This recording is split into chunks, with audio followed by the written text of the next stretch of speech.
দিনটা ঠিক কবে সেটা মনে নেই, তবে বছরটা মনে আছে। 2022 গেছিলাম জম্মু কাশ্মীরের উদ্দেশ্যে। সকালে চোখ খুলে জম্মুর এত সুন্দর দৃশ্য দেখে মনটা সত্যিই ভালো হয়ে গিয়েছিল। পাহাড় বলতে এর আগে অভিজ্ঞতা আছে শুধুমাত্র দার্জিলিংয়ের, কিন্তু কাশ্মীর, যার ভয়ঙ্কর সুন্দর রূপ সবসময় বইয়ের পাতাতে আর লেখকের গল্পে খুঁজে পেয়েছিলাম, আজ নিজের চোখে দেখতে যাচ্ছি। দারুণ উপভোগ করতে করতে গেলাম পুরো রাস্তাটা। বড় বড় পাথরের বুক চিরে বেড়ে উঠেছে রাস্তা, তার মাঝে বাড়ি, গ্রাম, বসতি, ছোট ছোট কত না জানা গল্প। চলতে চলতে দূরের পাহাড়গুলোকে দেখে মনটা যেন কোথায় হারিয়ে যায়। গল্পের শুরুটা কিন্তু ভীষণ সুন্দর, মিষ্টি, কিন্তু শেষটাও যদি এমন হতো খুব ভালো হতো। সে বছর আমরা গেছিলাম জুলাই মাসে। হঠাৎই মাঝ রাস্তায় আটকে পড়লাম, কারণ বড় একটা পাথর ভেঙে পড়েছে রাস্তার ওপর। আর যারা বাই রোড গেছেন তারা তো জানেনই, যাওয়ার কিন্তু একটাই মাত্র রাস্তা। সকাল 9টায় আমরা আটকেছি। পাথর কাটার কাজ তো হয়েই চলেছে, কিন্তু এত বড় পাথর কিভাবে সরাবে একটা রাস্তা থেকে, যেখানে অলরেডি প্রায় 15 থেকে 20 হাজারটা গাড়ি দাঁড়িয়ে গেছে এদিক ওদিক করে। রাস্তার মাঝে নেমে এসছে লক্ষ মানুষ, বাস আরোহী, যারা প্রাইভেট গাড়িতে যাচ্ছে তারা। সবার মুখেই একটা মাত্র প্রশ্ন, পৌঁছতে পারবে তো আজকে? সেই ভয়ঙ্কর দিন আর ভয়ঙ্কর পাহাড়ের রূপ কখনো ভুলতে পারবো না আমি। মাথায় হাত দিয়ে প্রায় 10 ঘন্টারও ওপর রাস্তায় দাঁড়িয়ে রয়েছি।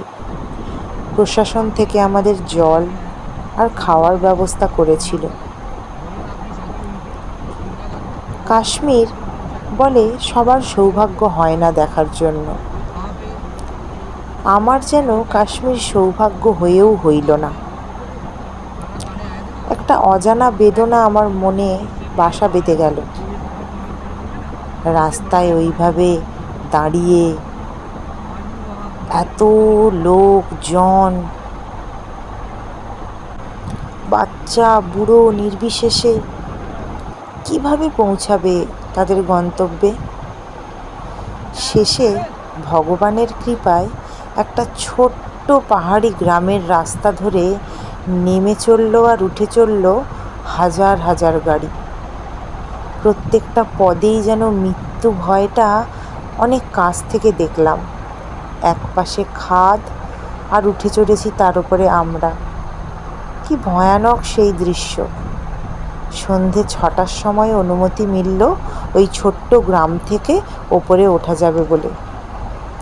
রাস্তার পাশটা যেন দেখলে গাটা শিরশির করে উঠছে। কিভাবে পৌঁছাবো ওই ওপরে পাহাড়ে? আমাদের প্রথম দিন যেতে হতো পেহেলগাঁও। পেহেলগাঁওয়ের সকালটা বেশ সুন্দর ছিল। কাল প্রায় 12টা নাগাদ পৌঁছেছি আমরা। সুন্দর হলেও একটু পরেই কিন্তু বৃষ্টি আরম্ভ হয়ে গেল। চারিদিক মেঘে ঢেকে গেল, আর তার সাথে বৃষ্টি।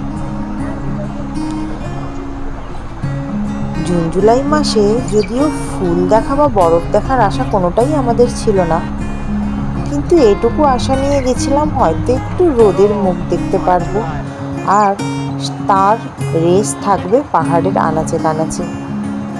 কিন্তু দুর্ভাগ্যজনকভাবেই হোক আর সৌভাগ্যজনকভাবেই হোক, মেঘ, কালো মেঘের পর্দা আর কুয়াশা, এছাড়া কিছুই দেখতে পারলাম না 3 দিনে।